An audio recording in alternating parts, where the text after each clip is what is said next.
Amigos de la Agencia Andina, ¿cómo están? Buenas tardes, soy César Chaman y los acompaño en la edición de hoy de Andina al Día, viernes 26 de junio del año 2020, día 103 del estado de emergencia para frenar el coronavirus. El día de hoy el presidente Martín Vizcarra lidera la sesión del Consejo de Ministros que evalúa las últimas medidas adoptadas en el marco del estado de emergencia.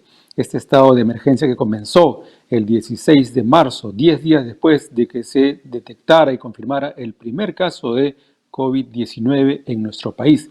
Ha habido una serie de ampliaciones de este estado de emergencia y lo que se sabe es que oficialmente es el estado de emergencia hasta el 30 de junio. Hay expectativa porque lo que se ha venido diciendo en estos días es que se optaría por un modelo de cuarentena focalizada por regiones y ahí, por cierto, entran en juego las cifras. Aquellas regiones con más casos de coronavirus pues tendrían que prolongar sus medidas. Ahí habría que prolongar las medidas de inamovilidad porque el objetivo final, como ha sido reiterado en estos días por las autoridades del Ejecutivo, por el ministro de Salud, Víctor Zamora, a quien entrevistamos a inicio de esta semana, el objetivo central es proteger la salud y la vida de las personas. Entonces, esta es la sesión del Consejo de Ministros en Palacio de Gobierno. Esta semana se anunció también una medida importante para los trabajadores que han sufrido el impacto de las medidas de restricción con motivo de la pandemia. Recordemos que hay muchos trabajadores que han quedado desvinculados de alguna manera de sus centros laborales y otros en condición de suspensión perfecta. Esta semana se anunció la entrega de un bono de 760 soles precisamente para trabajadores que están en condición de suspensión perfecta. Esta tarde vamos a tocar este tema y nuestro invitado de hoy es el abogado laboralista César Llorente. Doctor Llorente, buenas tardes, bienvenido a la Agencia Andina. Muy buenas tardes con todos. Un gusto y muy agradecido por la invitación.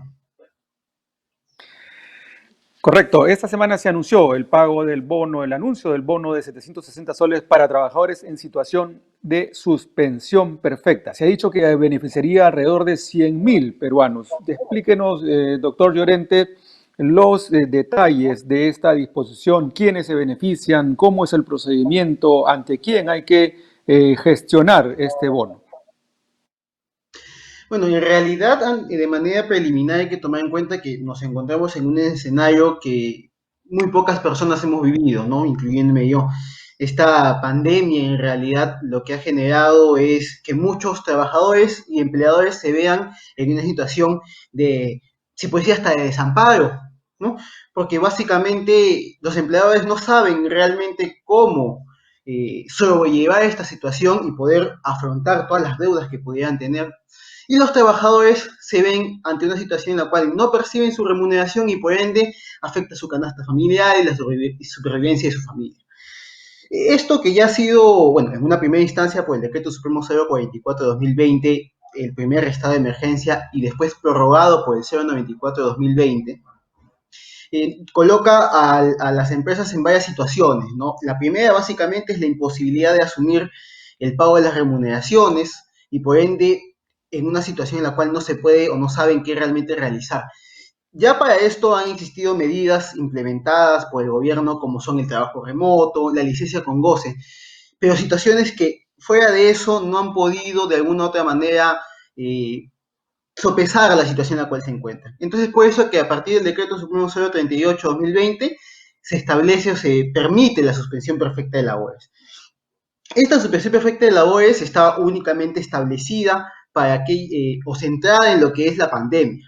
Ahora, esta situación lo que ha generado en muchas situaciones es de que los empleadores, los trabajadores, perdón, no tengan con qué sobrevivir. Es por eso que ahora último, para ser preciso el 24 de junio, lo que pasó es de que se ha promulgado este decreto de urgencia 072-2020, ¿no?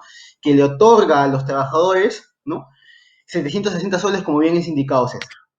Pero ahora, ¿quiénes serían los beneficiados? ¿No? Que sería una de las preguntas. En la norma que he citado anteriormente señala que hay tres requisitos indispensables, ¿no? El primero, encontrarse en suspensión perfecta, es decir, Tiene que ser un trabajador cuyo empleador ha optado por esta medida. El segundo es que su empleador tenga no más de 100 trabajadores. Y tercero, que tu remuneración, o sea, el trabajador no perciba más de 2.000, o sea, hasta 2.400 soles. ¿No? Ahora, hay Tiene una que sumarse las excepción. tres condiciones. Tienen que Efectivamente, sumarse las tres condiciones. tienen que sumarse esas tres condiciones para que de alguna u otra manera uno pueda ser beneficiario de, de este subsidio otorgado por el Estado, ¿no? Ahora, hay que tomar en cuenta que un elemento importante es que no va a ser beneficiario, que es la única excepción que hace la norma, ¿no? Aquellas personas que ya han tenido o no han sido beneficiarios de subsidios anteriormente otorgados por el Estado, ¿no? Tenemos muchos subsidios que el Estado otorgando, inclusive el mismo subsidio establecido por la 038-2020, los cuales, si yo soy beneficiario, no tendría de alguna u otra manera acceso a este nuevo beneficio que está otorgando el Estado, ¿no? Es decir, doctor Llorente, Básicamente, sí. todo trabajador que haya recibido alguno de los bonos que se han otorgado en estos 103 días, ya no recibiría este bono de 760 soles. Efectivamente. Ya la norma ha señalado Ahora, claramente que todas aquellas personas que han esto, realizado, que han percibido. ¿esto cuenta por familia o por trabajador? Porque de pronto, por ejemplo, en los bonos que se otorgaron a familias identificadas en el SISFO, en el Sistema de Focalización de Hogares, algún miembro de la familia podría ser beneficiario. En este caso, ¿cuenta solamente el trabajador o cuenta si es que algún miembro de la familia hubiera recibido alguno de estos beneficios? No, es por trabajador. La norma dice que es por trabajador, ¿no? Aquel trabajador que haya sido beneficiado con esto, recordemos que a veces hay familias en las cuales solamente una sola persona trabaja o es el sustento del hogar. Entonces se ha hecho esta separación, ¿no? Es básicamente la situación que establece la norma. Doctor Llorente, sabemos que son miles las solicitudes de declaración en situación de suspensión perfecta y que todavía no se ha resuelto, o sea, el Ministerio de Trabajo no se ha pronunciado sobre el total de las solicitudes. ¿Cómo se va a proceder en ese caso? Es decir, trabajadores que ya están, digamos, de facto en condición de suspensión perfecta, pero que el procedimiento no ha sido todavía formalizado, si se quiere. ¿Podría usted aclararnos esa parte del trámite? Claro, bueno, en realidad el trámite de la suspensión perfecta, como sabemos, inicia con esta solicitud que presenta el empleador, ¿no? Ya con esta Ujú. solicitud que presenta el empleador se entendería de alguna otra manera que sus trabajadores previamente han sido comunicados de que se iba a adoptar esta medida y por ende ya saben que se van a incluir inmersos en dicha medida. Entonces, ya aquellos trabajadores que tienen conocimiento de ello, se entendería que pueden acceder a este tipo de beneficio o subsidio siempre y cuando cumplen los requisitos que se han indicado. Ahora, hay que tomar en cuenta que sí, lamentablemente han sido miles, ¿no? Las solicitudes que han ingresado para su revisión y está tomando un tiempo hacer un análisis de cada una, más que todo tomando en consideración que este tipo de solicitudes se tiene que hacer pues un análisis exhaustivo y más que todo del fondo para determinar si las empresas a las cuales han solicitado de alguna u otra manera la suspensión perfecta se encuentran inmersas en las causales establecidas por la norma, ¿no? Doctor Llorente, hay preguntas del público que está siguiendo esta transmisión y quisiera que usted pudiera responder. Hay una pregunta. Mercedes Guadalupe Estrada dice lo siguiente. ¿Solo reciben los que tengan 100 trabajadores y los que trabajamos en empresas con solo 31 trabajadores, por ejemplo? Pregunta. Ahí merece una aclaración, por favor, doctor Llorente. Claro, hay que hacer una aclaración. La norma señala aquellas empresas con hasta 100 trabajadores, ¿no? Esto quiere decir, si yo tengo 99 trabajadores, si tengo 5 trabajadores, como en algunos casos, podrían verse beneficiados con este bono, ¿no? Con este subsidio. Ujú. No es empresas con 100 trabajadores, sino hasta 100 trabajadores, ¿cierto? Efectivamente, hasta 100 Giovanni, trabajadores. Giovanni Toshiro pregunta, doctor Llorente, ¿por qué razones se están rechazando los trámites de suspensión perfecta presentados por algunas empresas? Bueno, en realidad esto ya ha sido capaz un tema que ha sido muy viralizado, si podríamos decirlo, ¿no? Ha salido inclusive la misma ministra de Trabajo a indicar de que han habido una serie de errores al momento de analizar. Y la situación más importante es tomar en cuenta de que hay dos partes aquí en esta suspensión, ¿no? El empleador que tiene la obligación de sustentar y justificar si se encuentra en las causales, y el ministerio de la obligación de alguna u otra manera revisar exhaustivamente que el empleador se encuentre inmerso en estas causales. Ahora, yo considero desde un punto de vista de que estas denegatorias han sido porque el ministerio de alguna u otra manera se ha visto sobrepasado de su nivel para poder analizar cada uno de las solicitudes. Y asimismo también, de alguna u otra manera, han tratado de ver cómo poder cumplir con el plazo que le otorga la norma, que son 30 días para la verificación y 7 días posteriores para la emisión de la resolución que aprueba o desaprueba esta solicitud, ¿no? Claro, en algunos casos además se trata de empresas grandes que no han conseguido demostrar que la pandemia propiamente les haya generado un impacto económico considerable que que las lleve a tener que declarar a sus trabajadores en situación perfecta, ¿no? Esta semana, por ejemplo, se denegó una solicitud a una firma bastante conocida. Sí, como le digo, básicamente, y vuelvo a repetir, ¿no? La obligación del empleador es poder sustentar con documentos que se encuentran inmersos en las causales establecidas por la norma, ¿no? Si el empleador no logra sustentar o justificar documentalmente esto, se entendería que se le va a desaprobar la solicitud. Esto no quita tampoco la obligación del ministerio de realizar, como digo y repito, un exhaustiva análisis de todos los documentos que han sido presentados en la solicitud por parte del empleador. En estas semanas de estado de emergencia, doctor Llorente, hubo empresas que presentaron solicitudes ni bien se aprobó la norma sobre suspensión perfecta. En el camino se han ido presentando otras. Claro, algunas empresas consideraban o hicieron lo posible por declarar a sus trabajadores aprobar, por ejemplo, el trabajo remoto o llegar a acuerdos sobre vacaciones o sobre licencias con goce de haber o sin goce de haber. Se han ido presentando en el camino otras situaciones por las cuales algunas empresas hayan tenido que pedir suspensión perfecta ya en el camino. Bueno, en realidad hay que tomar en cuenta, como bien indica César, es de que existían otros mecanismos previos antes de y adentrarnos a la suspensión perfecta. Además, hay que tomar en cuenta también de que la suspensión perfecta es una medida excepcional, ¿no? A última ratio. Esto quiere decir que el empleador ha tenido que de alguna u otra manera, ¿no? Evaluar la posibilidad de aplicar otras medidas, como bien indica, ese trabajo remoto, ¿no? O en algunos casos la licencia con goce. Asimismo, también existen otros mecanismos, como por ejemplo el acuerdo de otorgamiento de vacaciones, adelanto de vacaciones, reducción de jornada y remuneración, y así sucesivamente, todos aquellos elementos que pudieran permitir que el trabajador preserve su remuneración. Sin embargo, como has indicado, en el camino se han ido presentando todavía más solicitudes, valga la redundancia, de suspensión perfecta, porque las empresas se han visto en la imposibilidad económica de aplicar cualquiera de estas medidas que acabo de indicar. Entonces, efectivamente, esto acrecienta el número de solicitudes y casos que tiene que analizar la Administración de Trabajo, la Autoridad de Trabajo, perdón. En una intervención a la prensa, la ministra de Trabajo y Promoción del Empleo, la señora Silvia Cáceres, anunció que este bono de 760 se empezaría a pagar la siguiente semana. ¿Se han hecho algunas precisiones sobre cuáles serían los criterios? ¿Qué grupo de trabajadores comenzaría a recibir primero el bono, doctor Llorente? No ha habido precisiones más que salvo las establecidas por la ministra, pero en realidad se tendrán que centrar básicamente en el cumplimiento de los requisitos ya indicados por la norma, ¿no? Si son trabajadores que cumplen con los requisitos, tiene que hacerse el desembolso inmediato, básicamente porque nos encontramos ante la subsistencia de una persona y de su familia, ¿no?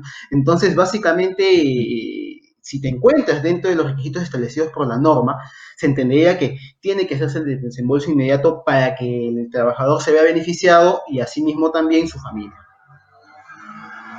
Ahora, digamos, otro criterio que se ha señalado desde el Poder Ejecutivo para otorgar estos beneficios y subsidios, doctor Llorente, es que se trata de micro y pequeñas empresas. Sin embargo, cuando uno piensa en una empresa de 100 trabajadores, se pregunta, ¿califica dentro de la definición de micro y pequeña empresa? Usted nos aclarará. Claro, en relación a las micro y pequeñas empresas hay que tomar en cuenta de que hay una amplia variación. Hace muchos años se consideraban microempresas en relación a la medición o cantidad de trabajadores que uno tenía. Sin embargo, ya posterior al año 2013, lo que se estableció es que se tiene que determinar en relación a la cantidad de ventas anuales que realiza esta empresa. Como por ejemplo, las microempresas no deben exceder 150 UITs, las pequeñas empresas no deben exceder de 1.700 UITs y así sucesivamente. Entonces, en ese sentido, en este caso, tiene que ser establecido que son para empresas no mayor de 100 o hasta 100 trabajadores, básicamente por lo que se busca es apoyar a las microempresas, pero esto no significa que están direccionadas exactamente para las microempresas, porque tendría que evaluarse, como le digo, el nivel de ventas anuales que realiza esta empresa para ver si se encuentra dentro de este régimen especial. Y si, bueno, las empresas que recibieron fondos de Reactiva Perú no deberían estar en situación de suspensión perfecta, ¿no? Se suponía que uno de los requisitos para poder acceder a Reactiva era mantener la cadena de pagos y pagar a los trabajadores. Un comentario chiquito sobre eso para pasar a preguntas del público, doctor Llorente. Sí, en realidad, inclusive la propia norma de la suspensión perfecta, que regula la suspensión perfecta, establecía que aquellas empresas que se habían visto beneficiadas con el bono de Reactiva Perú no podían solicitar la suspensión si es que en el mes en el cual ¿cómo se llama? Se solicitaba la suspensión, habían sido beneficiados con el mismo. Así lo decía la norma. Entonces, se entendía que la idea básicamente era para evitar que las empresas que se habían visto beneficiadas con dicho bono evitaran, pues, ¿cómo se llama?, ir a lo que es la suspensión perfecta y no direccionar ese bono entregado a lo que correspondía, que era el pago de las remuneraciones. Bien, María Quispe Herrera pregunta lo siguiente. ¿Es verdad que si alguien de mi familia recibió el beneficio de otro bono y yo, aunque esté en suspensión perfecta, ya no recibiré este bono de 760? Sí, pero creo que hubo un error en la conexión porque no escuché muy bien la pregunta, disculpe. Sí, sí, doctor. Le decía que María Quispe Herrera pregunta. ¿Es verdad que si alguien de mi familia recibió el beneficio de otro bono y yo, aunque esté en suspensión perfecta, ya no me tocará? No, no es cierto, porque recordemos que la norma dice, para los casos de los trabajadores que se encuentran en suspensión perfecta, ¿no? Entonces, en ese sentido, se establece claramente que es por cada trabajador. Ujú. Raúl Gutiérrez pregunta lo siguiente, ¿hasta cuándo será este beneficio? Por única vez, por favor, hasta que dure la cuarentena, dice Raúl. Bueno, en realidad el tema del beneficio o los beneficios adicionales que pueda aplicar el gobierno ya quedaría, como le digo y repito, en relación a las disposiciones que tenga el gobierno, ¿no? La norma tampoco ha establecido de alguna u otra manera el plazo ¿cómo se llama? Que se debe tener, ¿no? Siempre todos, por ejemplo, la disposición complementaria establece la vigencia hasta el 31 de diciembre del 2020. Pero recordemos que este es un único pago, ¿no? En esta oportunidad se da y no sabemos si posteriormente habrán otras medidas que apoyen al trabajador, ¿no? El presidente Vizcarra en una intervención reciente dijo que estaban asegurados los fondos para este pago y habló de hasta 3 meses. Eso en todo caso habrá que precisarlo en los siguientes días. Giovanna Chávez pregunta lo siguiente, doctor. ¿Cómo puedo acceder a este subsidio? ¿Debo enviar alguna solicitud? Yo cuento con la suspensión perfecta y cumplo con todos los requisitos. Claro, en realidad, si ya cuentas con todos los requisitos, ¿no? Se entendería que se tiene que esperar que se haga el abono correspondiente, ¿no? Si es que el Banco de la Nación ya tiene el número de cuenta, realizará el número de cuenta. Si no, se le va a solicitar el CCI, que es el Código de Cuenta Interbancario, para que sea el abono correspondiente, ¿no? Y la empresa es la que tiene que comunicar a sus trabajadores que están que han sido incorporados o considerados en ese beneficio, o es directamente el Ministerio de Trabajo, o cómo es el procedimiento, doctor Llorente. ¿Quién le comunica Es al trabajador directamente. que ha sido beneficiario? Es directamente, porque recordemos de que tiene que cumplir con los requisitos y en relación a ese cumplimiento de requisitos se le va a indicar. Como le digo, algunas veces o en algunas oportunidades el Banco de Nación tiene la cuenta de los trabajadores y se hace el abono correspondiente. En otras oportunidades se comunicará para poder solicitar este código de cuenta interbancario para hacer el abono indicado, ¿no? Kevin Fretel dice lo siguiente, disculpe, ¿el subsidio es solo para trabajadores de empresas privadas? Disculpen, no escuché muy bien la pregunta, tengo nuevamente problemas de conexión. Le repito, doctor Llorente, no se preocupe. Kevin Fretel pregunta lo siguiente, ¿el subsidio es solo para los trabajadores de empresas privadas? Sí, para trabajadores de empresas privadas, ¿no? ¿Ha habido suspensión perfecta en algún organismo público, en algún gobierno local?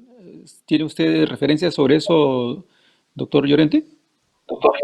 En realidad, la mayoría de empresas que han presentado la solicitud de suspensión perfecta son organismos privados, ¿no? Tenemos todas las empresas privadas que han presentado esta solicitud en la medida de que no se han visto propiamente posibles de sustentar esta situación en la cual se encuentran, ¿no? ¿Qué tipo de consultas reciben los abogados laboralistas en estas semanas de cuarentena, principalmente, doctor Llorente, usted que está en el campo? Y bueno, las preguntas diarias que se pueden hacer es primero eh, el tema de la suspensión perfecta, que es algo que casi todos los días se ve, es cuándo una empresa debe o puede solicitar esta suspensión perfecta, ¿no? Y tienen que establecerse en las causales ya indicadas en la norma. Otras situaciones son básicamente si el empleador o el trabajador pueden, antes de llegar a la suspensión perfecta, recurrir a acuerdos, ¿no? Y porque en algunas instancias o situaciones, tanto el empleador como el trabajador, hay una buena comunicación, ¿no? Entonces, esta sinergia permite que se eviten estas situaciones como, por ejemplo, a veces la suspensión perfecta de labores, ¿no? Se pueden llegar a acuerdos de compensación de vacaciones, se pueden dar acuerdos de adelante de vacaciones o reducción de remuneraciones que en muchas oportunidades o son muchas las empresas y trabajadores que están recurriendo a eso, porque básicamente impiden dejar de percibir su remuneración, perciben un poco menos, pero se mantiene, como usted ha indicado, la cadena de pago. Entonces, evito que mi familia no tenga ingresos y no pueda subsistir, pero reduzco mi remuneración y así permito también que la empresa pueda subsistir de una u otra manera y poder afrontar esta situación económica que ha generado la pandemia, ¿no? Más preguntas, doctor Llorente. El público está muy interesado en el tema. Miguel Cueva dice lo siguiente, doctor, hay empresas que tienen más de 100 trabajadores y sin embargo están bajo la suspensión perfecta. ¿Eso quiere decir que esos colaboradores no acceden a este bono? Y lamentablemente no accederían a este bono. La norma es muy clara en indicar que solo se van a ver beneficiados los trabajadores cuyo empleador sea hasta con 100 trabajadores, o sea que su planilla ellos mantengan un número de 100 trabajadores. Como bien ha indicado el televidente, efectivamente hay muchas empresas que superan ampliamente el número y que sus trabajadores no se van a poder ver beneficiados con este tipo de bono que ha otorgado el Estado. ¿Y cuál sería la lógica detrás de esa barrera tope de 100 trabajadores? Se podría suponer que empresas de mayor calado están en mejores condiciones de obtener recursos de otras fuentes, por ejemplo, para no tener que perjudicar a sus trabajadores. ¿Esa podría ser la lógica detrás de esa decisión? Yo considero que el espíritu de la norma ha sido básicamente apoyar a las microempresas. Si bien, como ya he indicado anteriormente, hay un análisis distinto para determinar cuándo hay una micro y pequeña empresa y cuándo son empresas de mayor envergadura. tiene que tomar en cuenta que se ha tratado de ayudar o apoyar a este tipo de empresas que tienen poca cantidad de trabajadores y por ende también poca cantidad de ingresos mensuales o anuales. Entonces, la idea básicamente es darle la mano, tenderle la mano a estas empresas para que se pueda evitar su eliminación o liquidación. Recordemos también que inclusive son muchas las microempresas y ha sido hasta considerado como el motor de la economía del Estado, las microempresas en el Ah, Perú. otra pregunta, además me parece interesante lo que propone Segundo Bernabé Ruiz. Dice, doctor, ¿qué opinión tiene usted? A mí me despidieron, ¿no cree que yo también debería tener derecho a recibir el bono de 760 soles? Claro, él está despedido, ni siquiera está en suspensión perfecta, ya lo echaron. Claro, lo que pasa es que en este caso no existe vínculo vigente. Tiene que haber un vínculo vigente. O sea, la suspensión no significa la extinción del vínculo, sino la suspensión del mismo. Recordemos, esto es muy importante. Entonces, en este caso, si ya no hay vínculo vigente entre el empleador y esta persona que acaba de preguntar, efectivamente no se vería beneficiado. Ya es una situación que la propia norma lo ha regulado de esa manera y lamentablemente no se vería beneficiado. Claro, digamos que más bien para Segundo Bernabé tendría que pensarse en otro tipo de beneficios desde el Estado. Son muchísimas las familias, doctor Llorente, que se han visto afectadas y perjudicadas en medio de esta pandemia.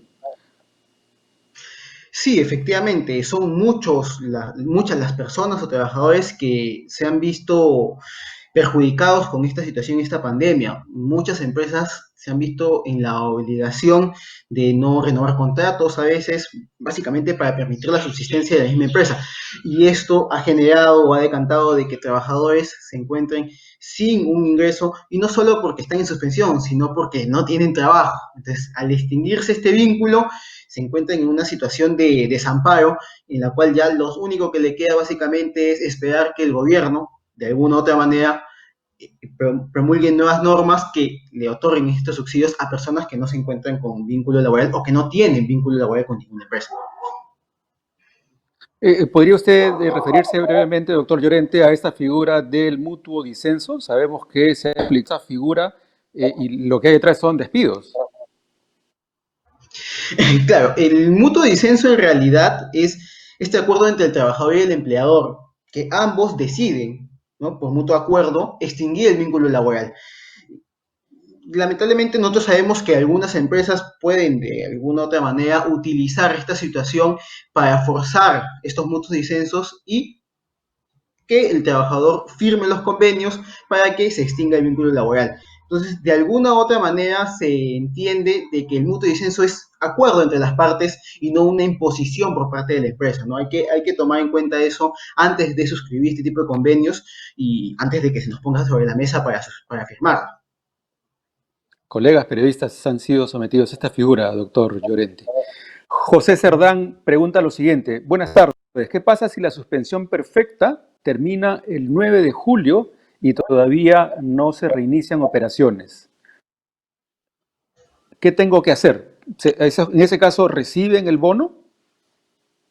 Sí, perdón, nuevamente estoy, mil disculpas con todos, no, a veces tengo entrecortada la comunicación y tengo que solicitar la reiteración de la pregunta.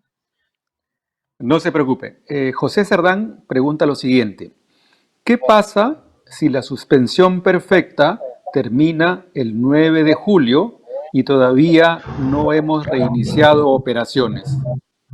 Esos trabajadores, digamos, los que ya reinician en breve, ¿van a poder recibir el bono? Ya, ahora, en relación a esto, tenemos que tomar en cuenta primero de que si la suspensión perfecta de labores, ¿no? Ha sido solamente hasta el 9 de julio, se entendería que tienen que reingresar a su puesto de trabajo porque ya se ha acabado este periodo de suspensión. Sin embargo, recordemos de que ha habido la ampliación de la emergencia sanitaria y por ende también existe la figura de ampliar la solicitud de suspensión. Si se hace una ampliación de suspensión, se entendería que todavía me encuentro inmerso en el mismo, no en dicha figura y, como bien me dice la norma, si estoy en suspensión, me correspondería el bono. Pero ¿qué pasa si yo regreso o me reincorporo ya? Yo ya no me encuentro en la suspensión y perdería el primer requisito para obtener dicho beneficio. Ujú. Bien, doctor. La última pregunta, Yesira Castro dice, buenas tardes, y los que estamos sin goce de haber, ¿qué hay para nosotros? La figura de la licencia sin goce de haber, básicamente, vuelvo a reiterar, es un acuerdo. La licencia sin goce de haber es un convenio que ha suscrito el empleador y el trabajador para que no se pague una remuneración. Es una suerte, tiene los mismos alcances de la suspensión perfecta, sin embargo, no tiene los mismos beneficios.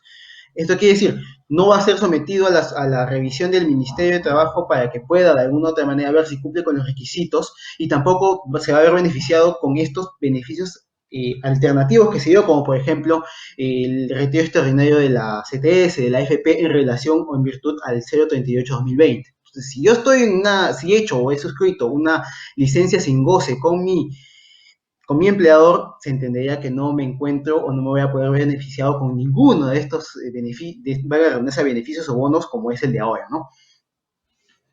Bien, doctor Llorente, hay varias consultas todavía, sin embargo el tiempo nos gana. Si quisiera alguno de los internautas, de las personas que estaban siguiendo esta transmisión, quisiera comunicarse con usted, ¿cómo lo ubican? Bueno, soy abogado asociado senior del estudio Elías Mantero Abogados y podrían buscar a través de la página web www.eliasmantero.com. Asimismo, también nuestro estudio tiene una revista que se denomina Actualidad Laboral, que es de 1975, fundado por nuestro director, el doctor Fernando Elías Mantero, y continuado por el doctor Fernando Varela. Entonces también pueden entrar a www.actualidadlaboral.com. Ahí semanalmente, mejor dicho, diariamente, hacemos publicaciones, ya sea de las normas o cualquier inquietud que se presente en relación a esta situación de pandemia, para ayudar y colaborar a los empleadores como también a los trabajadores. Bien, doctor Llorente, muchas gracias por compartir información con el público de la Agencia Andina. Buenas tardes. Buenas tardes y gracias por la invitación. Bien, amigos de Andina al Día, hemos conversado con el abogado laboralista César Llorente, absolviendo consultas del público respecto al bono de 760 soles que ha anunciado el gobierno para trabajadores en situación de suspensión perfecta de labores. Por cierto, no es en general, son varios requisitos. Por ejemplo, trabajar en una empresa con hasta 100 trabajadores y el otro requisito es que los trabajadores ganen hasta 2.400 soles. Vamos ahora a hacer nuestra ronda por las regiones y el primer turno es para nuestro compañero Percy Hurtado desde el Cusco. Adelante, Percy. Gracias, César. Muy buenas tardes a ti y a todos nuestros seguidores. Parte de las instalaciones del balneario de Cocalmayo, ubicado en el distrito de Santa Teresa, provincia cusqueña de la Convención, y camino alterno al Parque Arqueológico de Machu Picchu, se incendió la noche de ayer por causas que se desconocen. Establecimientos de comida y vestuarios quedaron en cenizas de acuerdo a un reporte preliminar de seguridad ciudadana de este distrito, quienes alrededor de las 9 de la noche descendieron por un camino de herradura para evitar que el siniestro se siga propagando. Walter Linaje, jefe de Serenazgo, dejó entrever que el incendio pudo haber sido provocado por terceros, sin embargo se espera el resultado de las diligencias de la Policía Nacional. Él ha señalado que el personal ha jugado un papel importante porque el fuego se iba desplazando a otros establecimientos comerciales. El hecho no ha causado daños personales, César, porque el balneario actualmente está aislado de la región desde el pasado 23 de febrero, cuando se registró un aluvión que arrasó con una carretera de ingreso. Desde entonces no hay atención menos a los lugareños y mucho más a visitantes.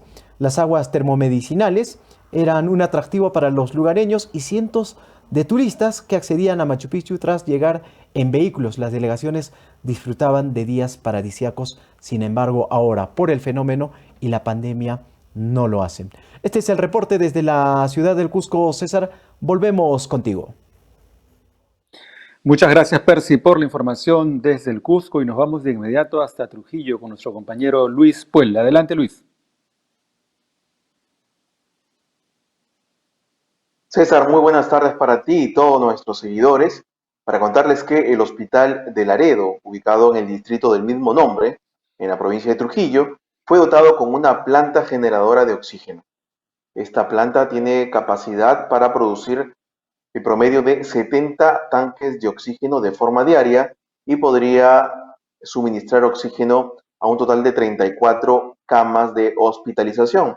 Este equipo, valorizado en un poco más de $300.000, fue donado por la minera aurífera Retamas S.A., conocida como Marsa, al gobierno regional de La Libertad y a su vez, entregado al Hospital Laredo. El gobernador regional de La Libertad, Manuel Yempén, estuvo presente en la firma del convenio para la donación de este equipo y se muestra optimista debido a que este equipo puede abastecer la atención de los hospitales en los distritos de Laredo, también a la población del distrito de Poroto, Cimbal e incluso de la provincia de Otusco, que es la provincia andina más cercana a la costa de la región. De otro lado, el Ministerio o la Gerencia Regional de Educación de La Libertad ha decidido no iniciar clases presenciales dentro de la zona, en las escuelas o colegios de las zonas rurales de la región. Esto debido a que, de acuerdo a un análisis sobre la sala situacional de contagios de COVID-19 en la región, no reúne las garantías para poder mandar nuevamente a los pequeños a las escuelas para que puedan estudiar de forma presencial. Tampoco se garantiza la bioseguridad de padres de familia, así como docentes. Obviamente, se esperaba que el gobierno regional tome otro rumbo debido a que hay aproximadamente 15 distritos en la región que no registran casos de COVID-19. Sin embargo, la Gerencia de Educación ha decidido que por ahora no van a realizar o no van a comenzar clases presenciales. Esta es la información, César. A esta hora de la tarde volvemos contigo.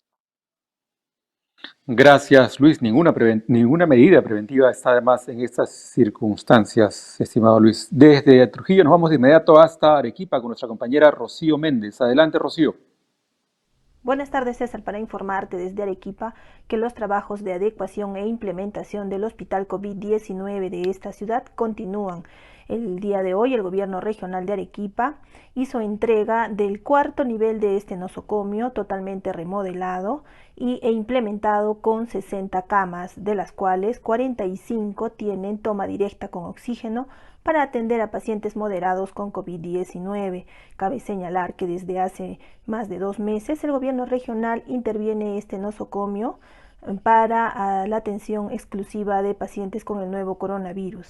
De otro lado, informarles que la Municipalidad Provincial de Arequipa hizo entrega de 3.600 mascarillas a los comerciantes de la plataforma de Río Seco y del Mercado San Camilo, para que estas mascarillas sean distribuidas entre los compradores y los comerciantes. El alcalde provincial de Arequipa, Omar Candia, hizo entrega de estos implementos de seguridad a los dirigentes de estos mercados de la ciudad de Arequipa. Esta es la información desde Arequipa. Desde Arequipa, mascarillas, por cierto, uso correcto de las mascarillas, tapando nariz y boca. Esto es un requisito indispensable en momentos en que ya se reanudaron las actividades económicas en prácticamente todo el país. Con el reporte de Rocío Méndez desde Arequipa, llegamos al final del programa y los invitamos a continuar revisando información actualizada al minuto en el portal de la Agencia Andina, www.andina.p. Buenas tardes.